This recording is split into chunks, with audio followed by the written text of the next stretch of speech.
Drama on One. Sundays at 8 p.m. rte.ie/drama on one. Drama on One. This is RTE Radio 1.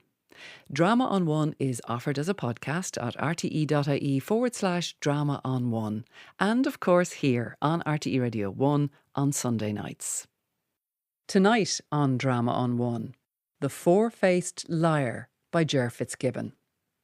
It's part of the lore of Cork City that the four clocks on the four faces of Shandon Steeple rarely agree on the exact time, hence the nickname, The Four-Faced Liar. In tonight's play, each of the four liars has a voice. With our narrator, they guide us on a journey through the night world of Cork, through the hidden streams that flow underneath the city, and through the dreams and desires that flow through its people, whether past or present. The play stars Andrew Bennett, Dawn Bradfield, Dennis Conway, Orla Fitzgerald, Elizabeth Moynihan, Alex Murphy, Gary Murphy, Tatiana Uliankina and Norma Sheehan. The original score on saxophone is performed by Brian Wynne. And just a note that the programme contains some strong language along the way. This is The Four-Faced Liar by Ger Fitzgibbon, directed by Charlie McCarthy.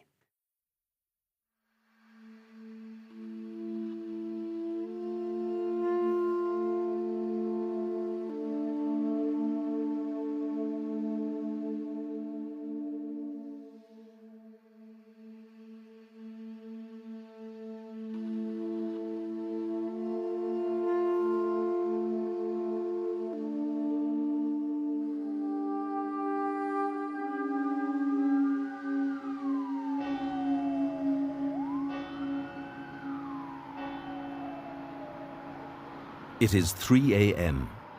High in its tower over the city, the iron tongue of Shandon Steeple is silent now, and the great clocks on its four faces just click and cluck and grumble quietly amongst themselves. Oh, I have 10 past.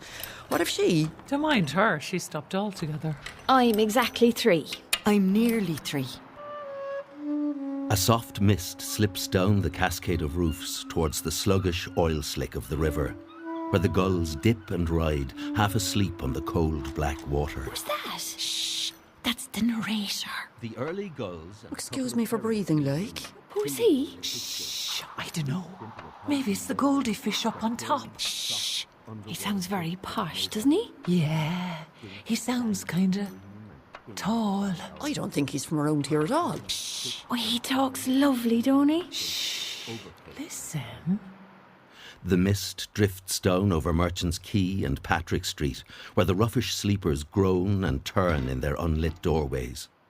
Down over Washington Street, where the last steel barrels are trundled out of Reardon's to squat, gleaming sullenly on the footpath. After all that we've been through. And a late drunk meanders down Little Hanover Street. I know that we fight and our love gets pushed.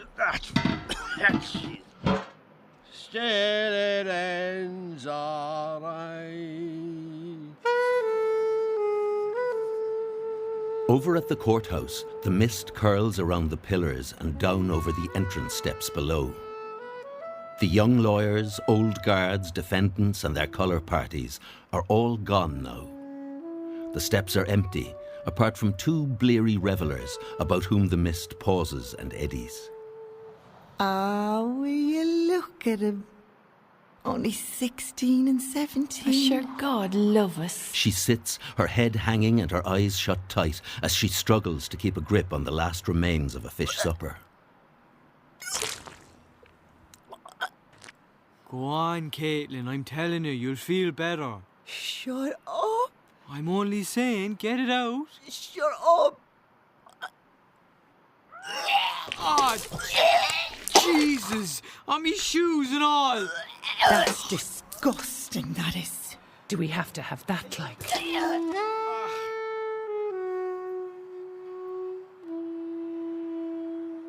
Night moves through the streets like a ghost in slippers. On Oliver Plunkett Street, it gathers up the crisp packets near the Centra and organises them neatly outside the Bowron. Like a cheque in a brown envelope, Knight slips down Cook Street beside the bank and into the pocket of the self-important Mall, where it pauses to check the desirable properties in the windows of superior estate agents, and saunters along to the Imperial Hotel. The Imperial?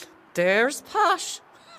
The Imperial coffee dock is empty now, apart from the ghostly echoes of its comfortable customers. Honestly, no, George, they were as good as anything you'd hear in Stuttgart or Paris. He had us completely caught on starboard, so we had to go out again, and we lost about 25 seconds. Otherwise, we would have had the Admiral's Cup. Marvellous, really. You know they have a place down in Skull. Skull is getting very common, though, isn't it? Full of Dublin people. Sure, Kinsale's is bad. Could hardly get in with all the STDs. What? It's SUVs, Marjorie, SUVs. STDs is something else entirely.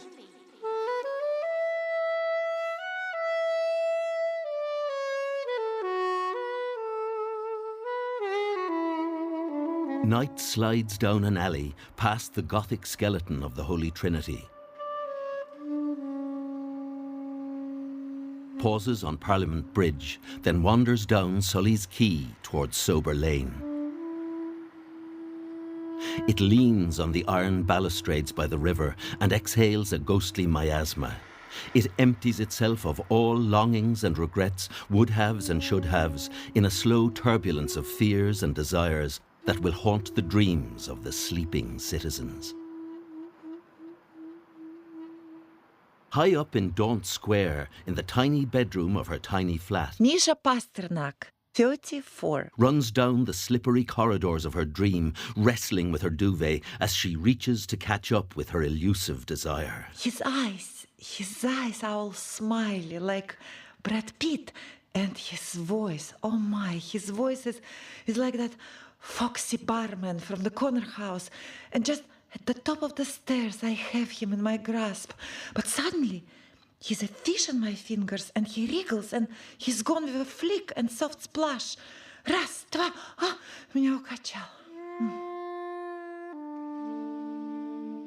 And in her sleep, she grieves over her lost love and hugs her deflowered coverlet.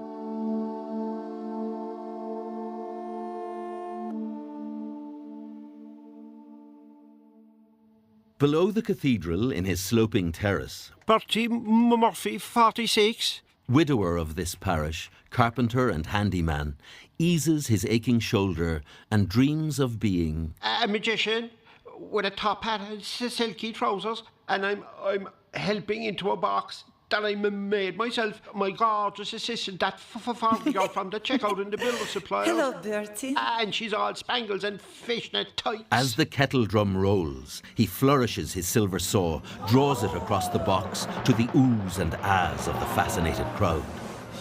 And he saws her magically in half. He suavely smiles and bows, but when he straightens and swivels towards his assistant, throwing his arm out in a formal reverence, it is his late wife, Dora, standing there, blank, pale and unsmiling in a white shroud, her bare feet covered in earth. You should marry again, Bert. Marry again, for my sake. I couldn't do that, though. Yes, you could. Of course you could. But I even stammer in my dreams. I'd never manage. Not when you sing, pet. You sing gorgeous. Sing to her. And Bertie lies awake, thinking about the foreign girl on the checkout. He sings to her. La donne mobile. The four faces of Shandon are unimpressed. I couldn't put up with that old singing. I don't know what that door ever saw in him. Saw in him. That's funny. What's funny? He's a carpenter, isn't he? Oh, yeah, that's funny. Sad though. Sure, who'd have him now? The leavings. God help us, like.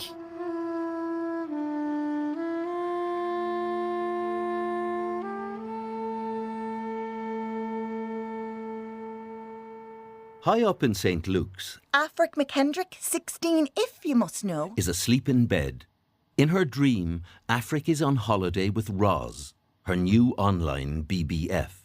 Roz is so clever and funny and inquisitive, like, and she knows, like, everything about underwear and boyfriends and stuff because her dad has this new partner who is, like, almost her own age, which is kind of gross, but it means she knows literally tons about all kinds of stuff. But it's just so great to have this, like, secret, cool online friend, and all my school friends are so jealous. Even Daphne. She keeps rolling her eyes and talking about predators and perverts on the internet. Honestly. In snug Ballintemple, almost Black Rock, Morgan O'Carroll, 57. known to his rivals as Morgan the Box, but known online as 16-year-old Rosalind, or simply Roz to his new BBF, lies slimly awake, still as a fish, motionless beside his dear wife Barbara. Mr. O'Carroll, a well-respected undertaker of great cleanliness and sensitivity and an upstanding knight of Columbanus, is desperately trying to remember where he has left his private pay-as-you-go iPhone, the one he uses as Roz. Was it downstairs in the lounge when I was watching the late-night golf? Or in the car? I did turn it off though, didn't I? Oh, God. Maybe if I move very quietly, I can get... Ooh, Morg, you awake? He doesn't like being called Morg, but she finds it witty. Morg, Morgie. Oh. You're awake, I can hear you. Morgie, how about a quick, What? An old gallop. And she pokes his skinny ribs with her thick finger. No. The bed creaks and she rolls her great bulk towards him. Later, he listens to her snores and stares bleakly up into the darkness. Compared to his wife, he is so light he almost levitates. So light, the sag at her side rolls him down towards her, a move she often misinterprets. Now he clings to the edge of the bed and struggles to conjure up Afric, his dream girl, against the sound of ongoing roadworks beside him. I don't understand that at all. How can he be Rosalind? You're very innocent, you know that. Yeah, but he's a man, like. How can he be Rosalind? Oh, shut up, will you? You're only making an idiot of yourself. All right, I was only asking. How can he be... Yeah, we know. I'll explain it to you later.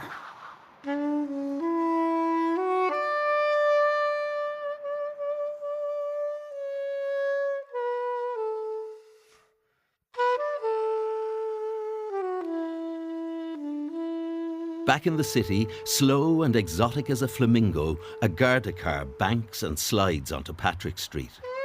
The headlights sweep along the pavement, past Patsy Dunn in his cardboard shelter made from a Zanussi freezer box, on past all the rough sleepers with hardly a blink.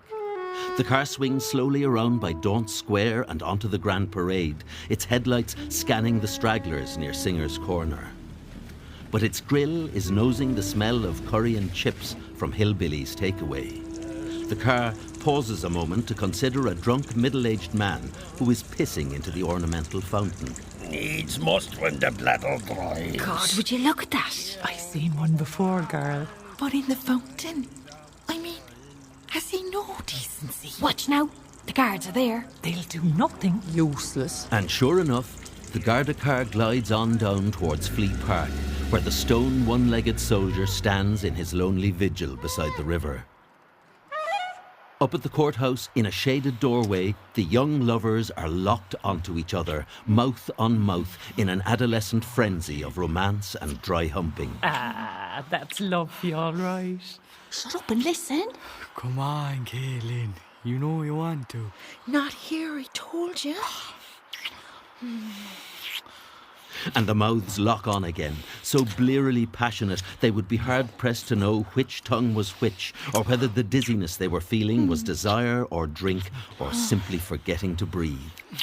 Jeez, girl, you're driving me mad here. Come on, so. I'll sneak in up home. Have you got the things? What about your dad? Nah, he'll be up by now. Come on, Ryan. Have you got a thing? Yeah. Come on. And so they make their way onto North Main Street, where he has left his trusty steed, a 12-year-old Yamaha 150. They're fierce young though, aren't they? Why? What age were you the first time you... Never you mind. I'm just saying.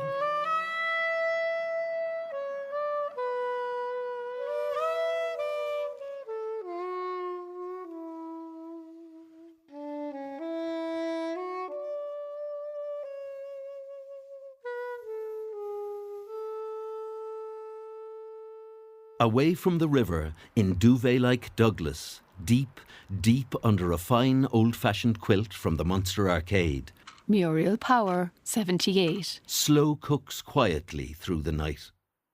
It was midnight when she began her bedtime odyssey, and now her pink furry Cinderella slippers are dutifully by the bed like camp little sentries awaiting their mistress's bunions.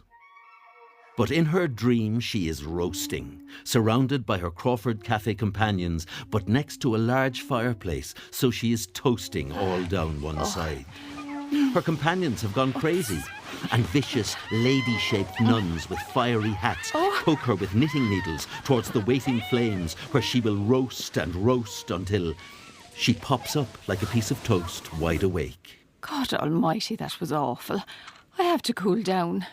This flannelette is too warm altogether. Is she having a stroke or what? Remember the ad about the burning sensation? Shut up, will you, and listen? What's happening? Am I dying? This isn't even my good nighty. Oh, God. Who will find me in the morning? But through these whirling thoughts, a scorching heat persists, and with sudden relief it dawns on her she has left her electric blanket on again. She turns it off, slides her bunions into those awful slippers, and makes a tottery foray to the bathroom for a small pee and a sit-down in the cool, then shuffles briskly back to her too warm bed. She'd want to check that bed. Could be smouldering or anything. And it's the smoke that kills you?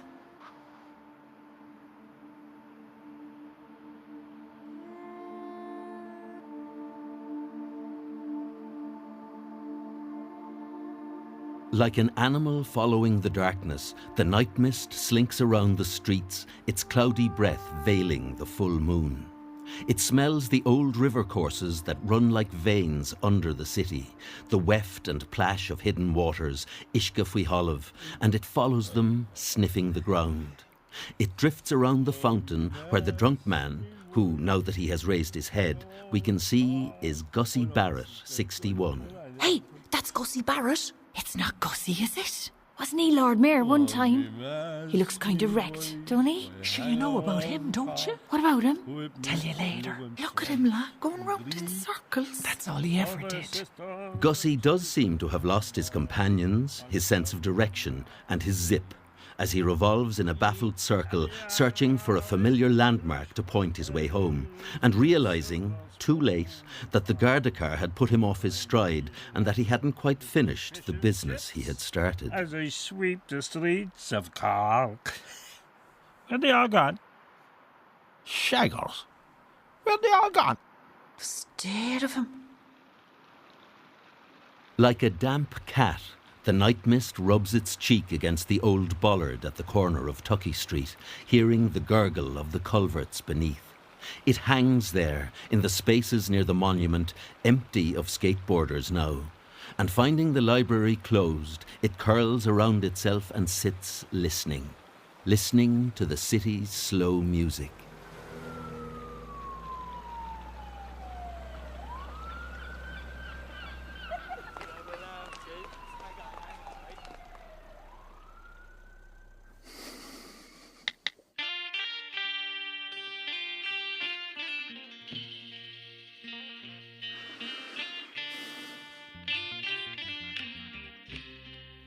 What's that? What? The music. I'm hearing music. What kind of music? Dunno. It's nice though. Where's that coming from? Way, way over there. Over at the airport nearly. Oh, I know. It's that place. Direct Provision. Someone's listening to music there. They'll wake everyone up. Nah. Headphones. How can we hear it so? We hear everything, girl. Can't sleep, I suppose. Yeah. Missing home. Mali. What? That's where your man is from. Mali. Where's Mali? Africa, someplace. Africa. Africa. Africa's fierce big, isn't it? Yeah. A long, long way away.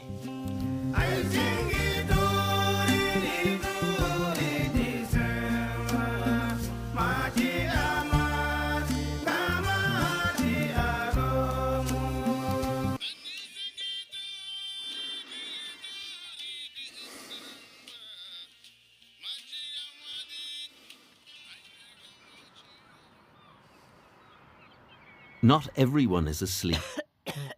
In her small flat over on Grattan Street, Emer Foley, 98, and never been kissed. lies enveloped in blankets underneath her bed. What's she doing under there? She feels safer. From break-ins. Druggies. And free staters.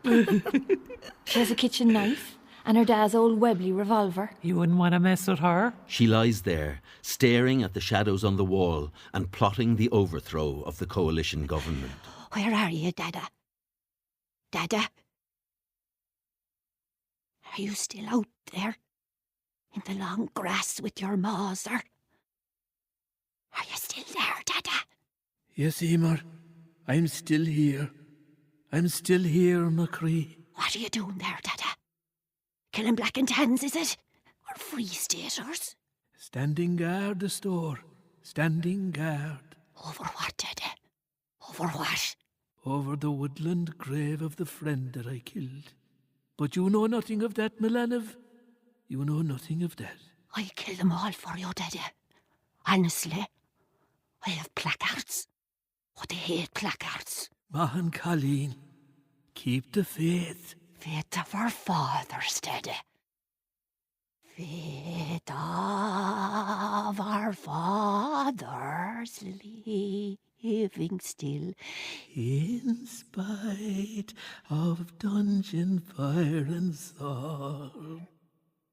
And their voices blow away in the misty air, echoing over the housetops and back out to the Republican plot in St. Finbar Cemetery, where the arguments among the unquiet dead are still going on. Murders. Who was De Valera anyway? Only the illegitimate son of a Spanish waiter. Grabbers. Who gave the ceasefire? I always knew he was a double agent, that What about fella. those Trotsky Feckin' guys? foreigners. I never agreed with the bicycles that What time. assassination? 'Twas an ambush, an act of war. Will you shut up? There's a special branchman over there. Someone must have told him What? that it was a Republican plot. Very funny. It's no laughing matter. And we should have finished the job when we had the chance. And on, and on, and on. Far away up Western Road, an ambulance keens as it winds its way through its own echoes towards the Mercy Hospital. And from one of the high hills, the mosquito buzz of a small Yamaha as it zigzags up Ascension Road, bearing the lover and his lass with a hey and a ho, and a sudden stop to puke again. Back in his terrace, Bertie Murphy is dreaming again. In his dream, his hands are cupped and overflowing with brass screws and cans of teak oil. To his horror, in his mouth, he feels the prickly stem of a red rose, and when he tries to talk, there is nothing but thorns. And there she is, his dream girl behind the counter. What can I do? Slowly, carefully, he offers her his mouth with the red rose right there beside the cash register. She leans towards him and softly, softly takes the rose stem in her own mouth, a bead of red appearing on her lip where a thorn caught. But it doesn't seem to hurt her because she smiles and smiles, all teeth, and crunches and chews the stem and the rose, swallowing it all down delicately and looking at him across the counter, her ruby lip rubier than ever. Oh, if only. To his astonishment, his own mouth opens and a song flows out. La siderem la mano, la mi dirai di sì.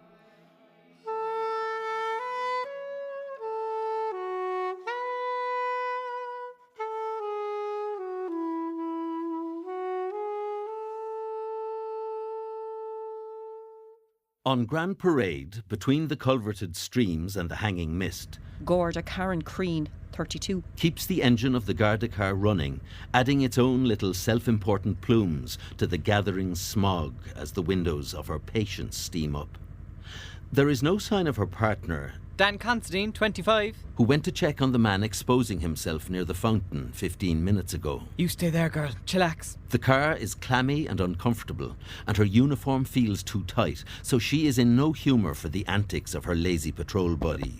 Her suspicion is answered when the door opens and Dan slides back into the passenger seat, smelling of chips, vinegar and burger. Feck it, Dan. You said you were going to deal with your man. He was gone when I got there, sure. Here, I bought you back a burger. I don't want an effing burger. I hate burgers. You're right. You're bursting out of that uniform. Shut up, you. Just have to eat it myself. God almighty, the stink of that stuff. I'm winding down the windows. Karen, it's freezing cold. Well, if you wanted to control the windows, you should drive yourself. She slides the car into gear and they resume their surveillance. Up Grand Parade, past Argos, down Paul Street, pausing again for a look down St. Paul's Avenue, always dark and dodgy. Hey, no need to go looking for trouble. Typical banner, huh? Dan, I'm warning you. All right, only slagging. Can't even make a joke these days. But all is quiet, and so the car slides on its way under the red sandstone cliffs of Peter and Paul's and back towards Patrick Street. Night in the city flows on, running under and beside and right through these woes and joys, indifferent to all, the Serpentine River, the Lee. Ah, the Lee. Where's it all come from anyway? Wasn't it driven out of Gougon that time? Oh, by St. Patrick, yeah? No. St. Finbar. St. Finbar done that. Sure, wasn't it in Gougon Barra? St. Finbar's Gougon. What's a Gougon? I never liked to ask. Anyway, didn't he drive it east from his Gougon, gathering all the rain off the mountains? It's always raining there. Just waiting for the right moment, when it'll burst through the dam and come rushing down to Carrigrohan.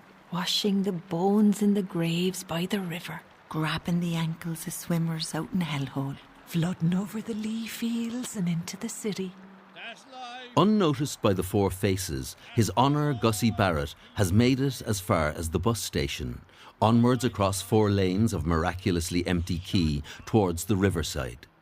On the bridge, he pauses midstream to look down at the waters below and gaze into the deep, murky eyes of the river beneath. The slush and gurgle of the water below reminds him, perhaps, of some unfinished business. But the Four Faces take no notice, not yet finished their scale of the great river. Then, when it gets to the city, it gets real snaky. It hides itself. Slipping down the 2 big channels, winding its coils through the city centre. Sliding underground into little streams and tunnels. Culverts. That's what we calls them.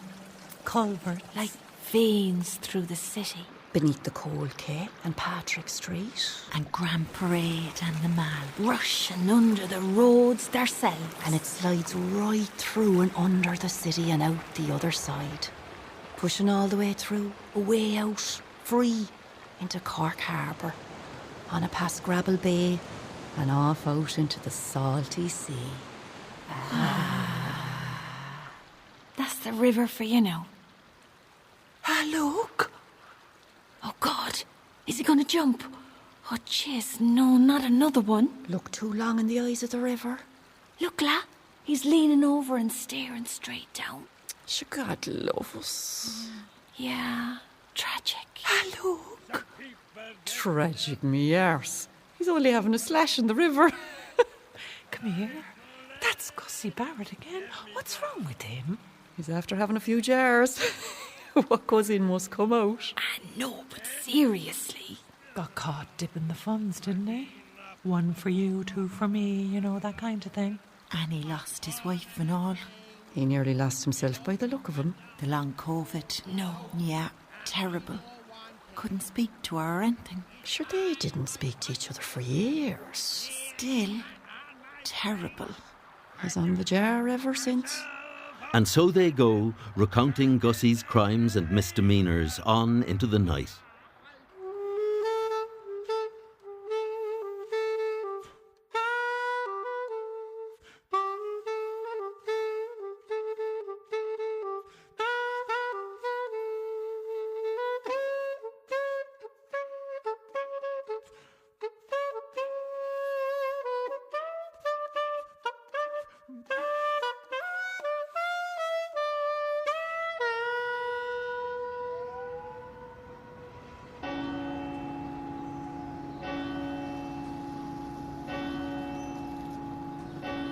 Over the morning traffic, the bells announce a new day. In Douglas, the distant echoes of the Shandon bells do not trouble Muriel, who seems to be sitting on her stairs in a slightly odd position. Why is she sitting there? What's wrong with her? Muriel has joined the great conversation in the sky. Below her, at the foot of the stairs, is the culprit, a furry pink Cinderella slipper which, as she hurried downstairs to answer the phone, had slipped off her foot and caused her to tumble, not into the arms of Prince Charming, but into the unsympathetic embrace of a mahogany newel post. And look at her there now. She looks like she's only having a rest. Apart from the bruise. It's like a big purple flower tucked into her hair.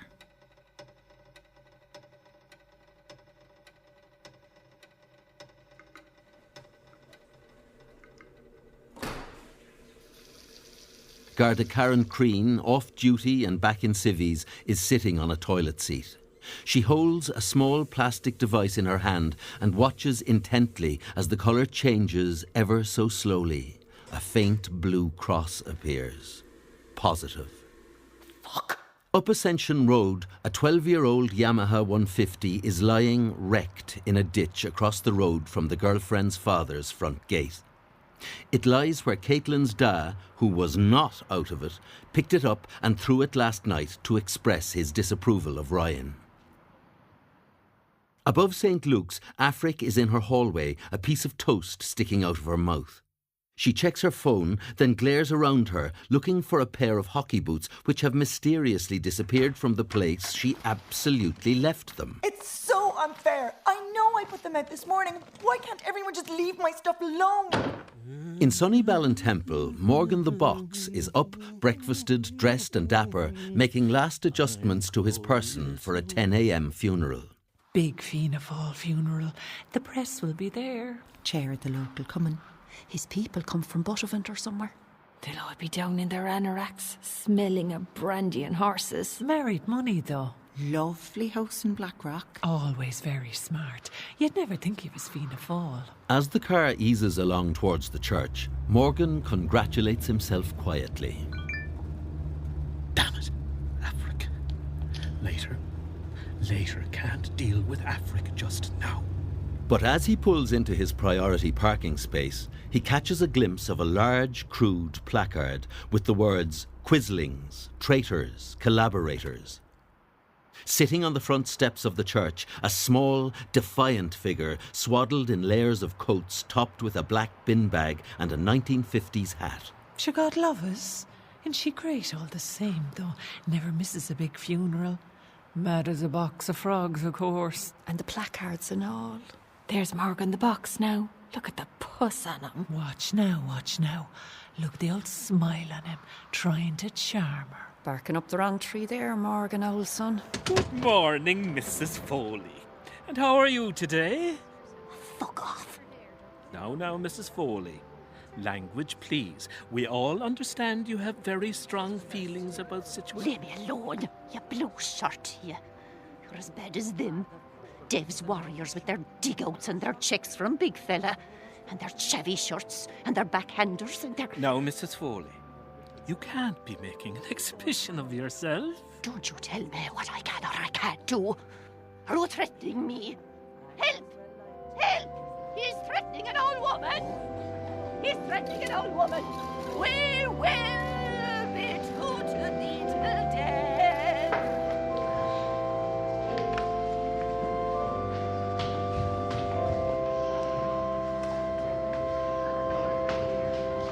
In the backyard of 23 Grattan Buildings, Lower Glanmire Road, through his hangover, Gussie Barrett is still pondering his moment of epiphany when he gazed into the crocodile eyes of the river.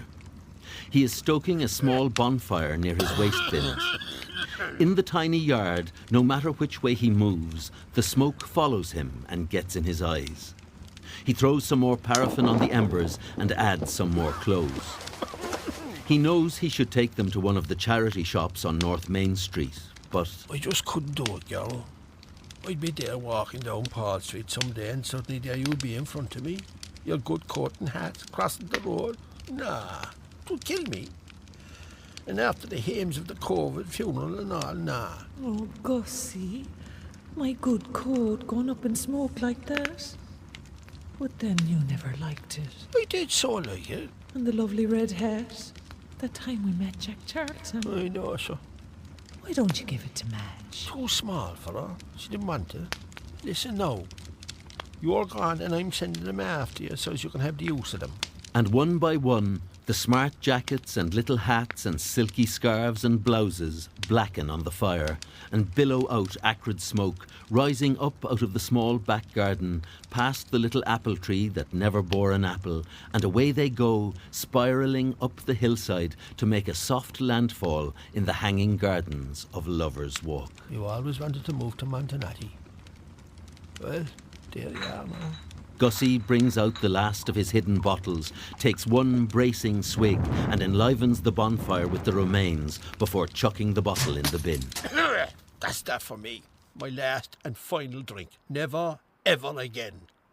Over in Blackpool, things are stirring. Hi, look at your man, Bertie Murphy. Is he making his move? I don't know, but he's all spruced up for the middle of a working day.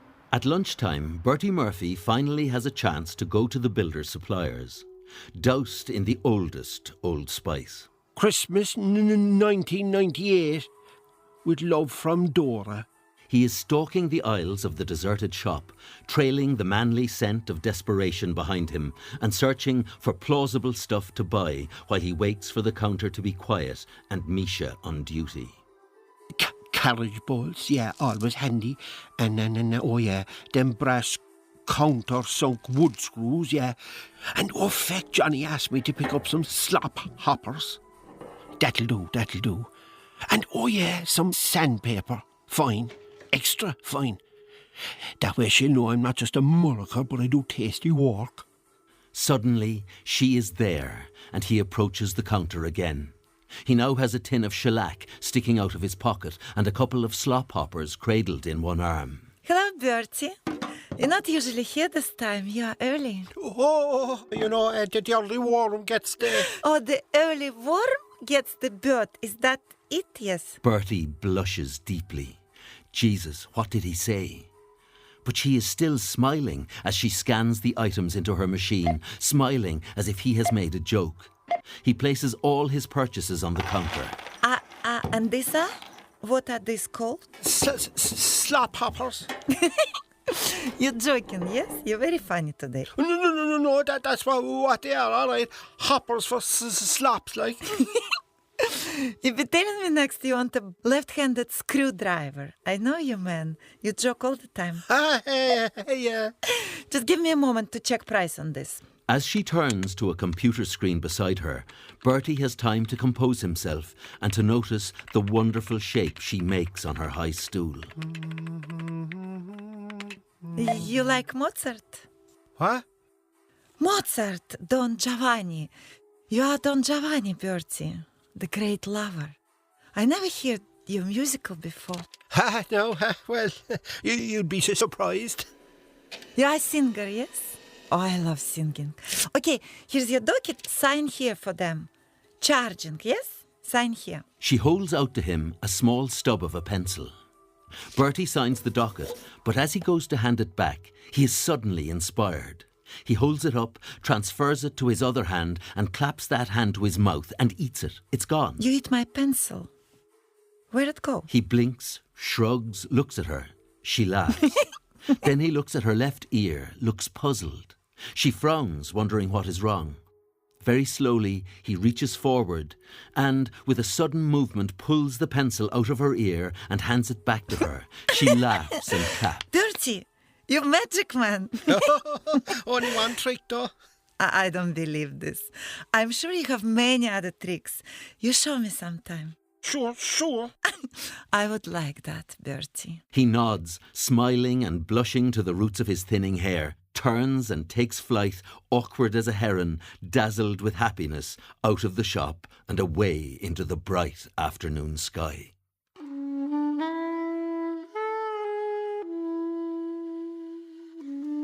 And so it goes, little defeats, little victories, all monitored and watched by the four-faced liar. And as night falls on the town, as sometimes it must, they keep up their vigil. See that, la? Too much hurry. Won't even stop for the Angelus. Heathens, a lot of them now. And agnostics. Are they the ones who don't eat lamb? No, that's vegans. Oh. And now it's raining on top of everything. Morgan O'Carroll is wearing his special gardening jacket and is out in the steamy sanctuary of his greenhouse. Here he can discreetly check the 6 missed messages from Afric. Oh yeah, Hockey, Miss Miles, Daphne. What's this one? LMIRL42F. What's that? LMIRL. Let's meet in real life. Face to face. Morgan! Oh God. He shoves the phone into his jacket pocket. You're all over the TV news! Icy fingers clutch Morgan's heart. That mad old lady and her Brutus at the funeral. The icy fingers release their grip and he breathes again. Oh, what? Come on, Morgan, you'll miss it. With shaky step, he goes back in the house and sits transfixed as he watches on the screen a parody of himself apparently shouting at a very old woman. But all efforts to move the 98-year-old protester proved futile and the Gardaí had to be called. This is Keelan Short O'Carroll for RTE Cork. That woman is a menace. Isn't she great, though? Sticking to her guns. What was that? What? Is that your phone? What? Oh, oh, this. Yeah, I suppose so. But your phone is up in the bathroom. I saw it there. That doesn't sound like your phone. Have you a second phone, Morgie? No. Morgan O'Carroll, kindly explain yourself. Down in the city, as the darkness encroaches and Emer Foley prepares for sleep, wrapped in a blanket, in underneath her narrow bed, she addresses the shadow on the wall, her old eyes glittering with satisfaction. Oh, I shown him, Dada, didn't I? I shown him. You did, girl. Mahan Khaleen. Did you see me on the news, Dada? Me? At that funeral? I did, yeah. I did. Quislings and collaborators, I called them. Have a sleep now. That's right. That's right. Good night, Dada.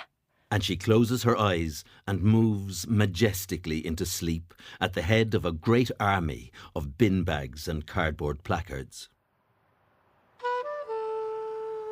On the quayside behind the Everyman Palace, a young couple are waiting for the air coach to Dublin. Ryan still grieves for his 12-year-old Yamaha 150. Caitlin looks up at him and gently strokes the bruise around his left eye. He smiles and folds her into his chest, and they huddle together against the encroaching rain. Ah, will you look at the little rucksacks? You'd think they were only going for a message. Your one's mother thinks she's only going out to the pictures. And what about his mother? Neither knows nor cares. Down in Pa Johnson singing. Oh, sure, God love us. And the lovers cling together, warmed and giggling, waiting for the bus that will take them away to a life of their own. Across the river, Gussie Barrett is just now finding his majestic way out of the brightness of Creedon's Bar and onto the darkness of Parnell Square. Good night, lads. Night, Mac. Good luck, Gussie. See you, Gussie, bye. Mind yourself, Your Honour. See you tomorrow. No, that's it, no. Giving it up completely.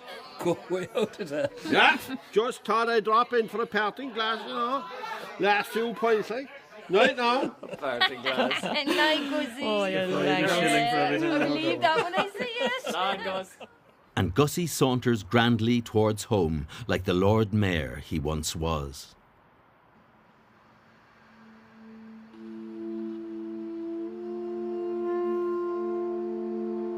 As the evening pulls the night around its shoulders and settles down, the four faces sigh and shift in their stays and ease their springs and gaze down at the city and its rivers. There's the river now, nice and quiet like. Seen it all, the river has. Seen it all. Cattle boats down Penrose Quay. The human cattle boat, the Inishvallen. And all the fireworks that time. And the people emigrating. And the burning. You mean the opera house? No, the real burning. The Ogsies and them. The burning of Cork. Oh, yeah. The city hall and everything. 100 years ago now. And all the shops that time. Shame it was. And the night the opera house went.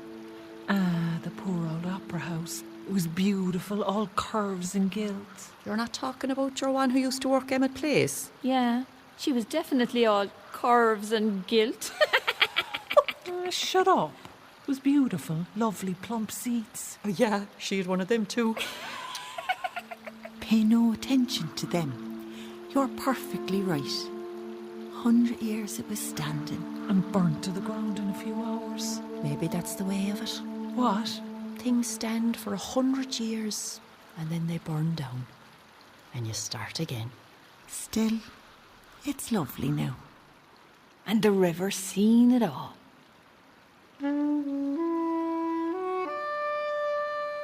And the soft drizzle of memory and forgiveness falls on the city as the pubs close and the streets empty, and only the chippers and the clubs glow and pulse like the embers of a great fire.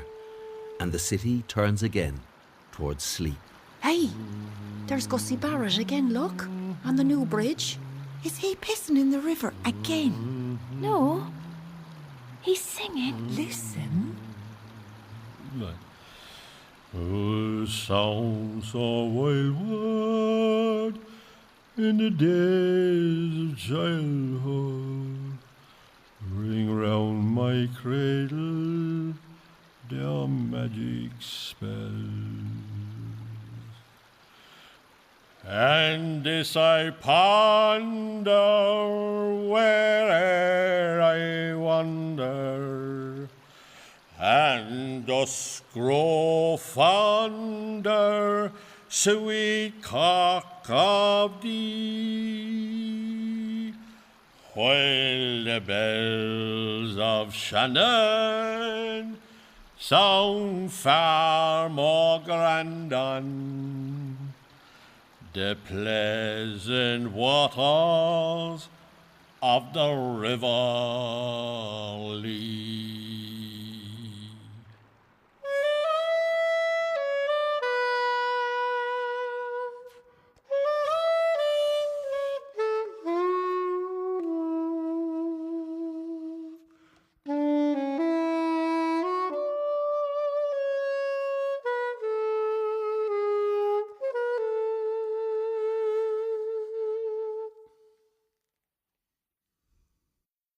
We've been listening to The Four-Faced Liar by Ger Fitzgibbon.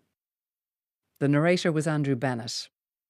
The four liars were played by Dawn Bradfield, Orla Fitzgerald, Elizabeth Moynihan and Norma Sheehan. Dawn Bradfield also played Muriel and Dora. Orla Fitzgerald played Afric, Caitlin and Keelan Short O'Carroll. Elizabeth Moynihan played both Barbara and Gussie's wife. Norma Sheehan played Emer Foley and Gartha Karen Crean.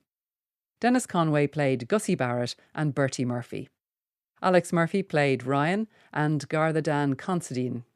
Gary Murphy played Morgan O'Carroll and Dada. Misha was played by Tatiana Uliankina.